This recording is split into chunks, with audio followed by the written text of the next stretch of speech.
She had to wait nearly a year, but Toni Storm, the cover, and the Hollywood. Reports emerged earlier this week that Mariah May had parted ways with All Elite Wrestling as her profile had been removed from the company's official roster page, which usually signifies that someone is now a free agent. Multiple sources within WWE have indicated that May is expected to join the company soon, potentially at Evolution 2. The company expressed immediate interest upon hearing she might become available. However, due to standard contractual restrictions, WWE is prohibited from initiating contact until talent are officially free agents. Representatives for May have clarified that her AEW contract has not yet officially expired, while WWE sources confirm that no deal has been finalized at this time. But it's widely expected that Mariah will sign with WWE once her AEW contract officially ends. Through reports, her contract expiration was either May 31st or sometime in early to mid-June. It is also believed Mariah May has signed with Paradigm, a talent rep company that has recently begun working with a multitude of WWE stars. Sources noted that while they weren't able to negotiate or comment on her status, there has long been interest within WWE circles of signing her if and when she becomes available. Of course, the last time we saw Mariah May was during her Hollywood ending with timeless Toni Storm back at Revolution in March, in what was easily one of the greatest feuds AEW has ever had and a highlight of recent times in both their careers. Fightful Select is reporting that what caught many by surprise was that May's AEW deal was only for 2 years and did not include an option for extension. I always find it insane when things like this happen. To give Mariah such a platform to become a star and then essentially understand she's going to take that established platform and go straight to our direct competitor. But regardless, WWE would have been insane not to sign her. She is easily one of the best women's characters of the last couple years and will make a fine addition to an already stacked women's division. Recent reports have stated that the likes of Stephanie Vaquer will be joining Raw, seemingly confirmed through her Money in the Bank qualifier coming up this week. Then you've got Jordynne Grace about to join SmackDown too, and an incredible amount of talent around them on Raw, SmackDown, and NXT. For me, I think Mariah May debuts at Evolution 2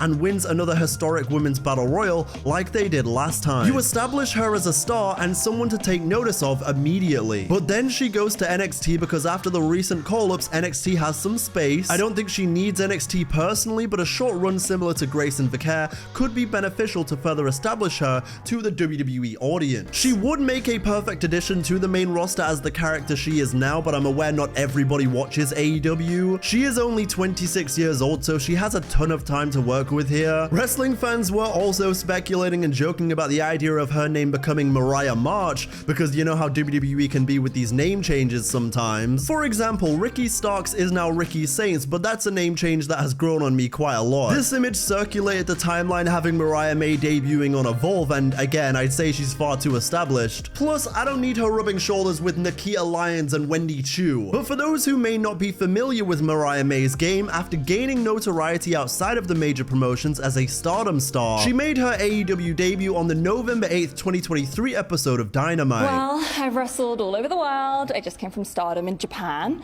And now I'm so excited to be a part of the AEW women's division.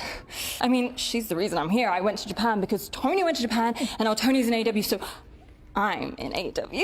She expressed admiration for Toni Storm in a segment with RJ City, eventually aligning herself with the AEW Women's World Champion Toni Storm, initially portrayed as a fan and admirer of Storm. Mariah May's role evolved into that of a devoted protege who was clearly being set up to eventually become much more, going on to win the 2024 Owen Hart Foundation Women's Tournament after defeating Willow Nightingale in the finals.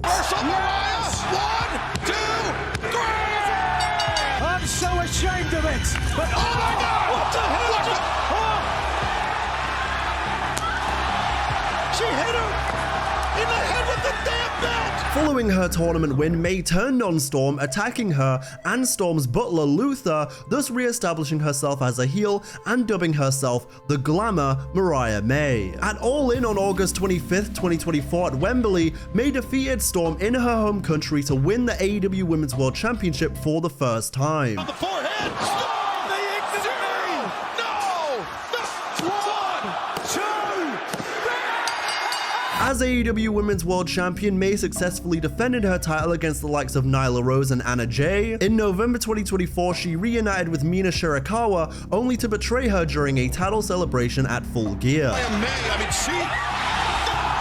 May retained her title against Shirakawa in December of last year. Days and Storm Zero. Wow. Mina driven down, Mariah the cover and the win. Wait a second.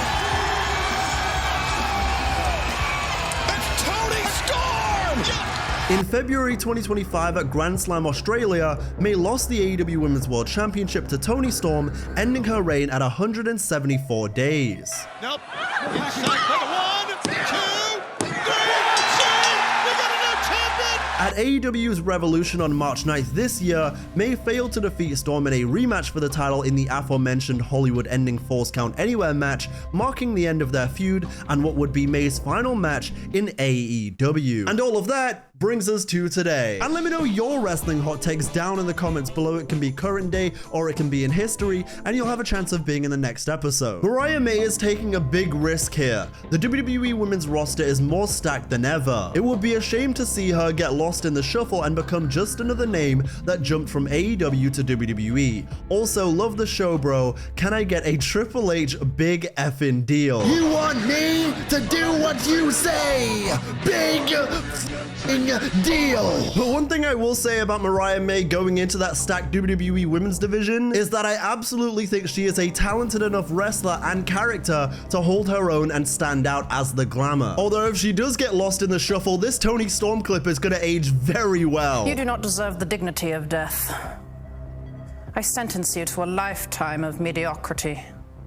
Your life will continue. Your career will continue, and it'll be good, but never great. People will like you, but never love you. Because the star that you are will not compare to this monster that you've become. So you will dwindle, be replaced, and be forgotten. And then one day, many years from now, someone will ask, whatever happened to Mariah May? She found out what happens when you try to kill God. I think she should debut at Evolution but join NXT first before going to the main roster. Have a short run there like Grace, Saints, and Vicaire and Julia before debuting on the main roster at the end of the year. I completely agree with you, and I think that is exactly what they're setting up for. Like I said earlier, they're going to establish her at Evolution as the next big thing in the women's division. Triple H will go ahead and show off his most prized possessions right now. Mariah May will be included in that. And then I reckon after a few NXT PLEs, Mariah May will be right there on main roster, maybe even going up in the Royal Rumble next year, because realistically she doesn't need to be in NXT for very long. Or alternatively, imagine if Paige returned to Evolution and then we had a battle of the British, Paige versus Mariah May in her debut, and she beats the legendary Paige. Imagine that. I think Mariah May is making a good choice by going to WWE because she's coming in real hot into WWE. I completely agree. Plus, while you could argue that this is a huge gain for WWE and a huge loss for AEW, I'd say AEW still have a ton of talent on their roster. And not to mention, AEW still have an incredibly stacked women's division. They've got the likes of Thekla now. They've still got timeless Toni Storm. Willow Nightingale's a star. And WWE are gaining an absolute star in their own right. And I think in general, this rotation of talent, sometimes going from WWE to AEW and vice versa, is really healthy for the sport of professional wrestling. I think really the only downfall of Mariah May going to WWE is that the spot that she's about to take could have gone to someone else, and it feels like people are going to fall more into the shuffle that are already in the company. And this is where more releases are going to come in, because for every Mariah May you sign, the likes of Dakota Kai and Braun Strowman are going to be released because there's only so much TV time that can go around. Although let's not go ahead and pretend as if Tony Khan is the only one letting big stars go and walk to the competition, because WWE have let many people fall under the cracks as well. Hot take, they should not bring back Total Divas. The reason why they shouldn't bring it back is that the Divas era is over and we need to make them more serious, if that makes sense. I just want to go ahead and remind the jury that everything that has came out from Natalya's birthday this past week literally looks like a living, breathing Total Divas reboot. What do you mean taking them seriously? They're not even taking themselves seriously. If they were going out of their way to not have Rhea Ripley and Liv Morgan clearly on the same boat after they were feuding all of last year, maybe I'd agree with you. And I am not arguing for kayfabe here. I'm merely just pointing out, if kayfabe is going to be killed and doesn't exist, then why can't want Total Divas come back. We don't need to be protecting the business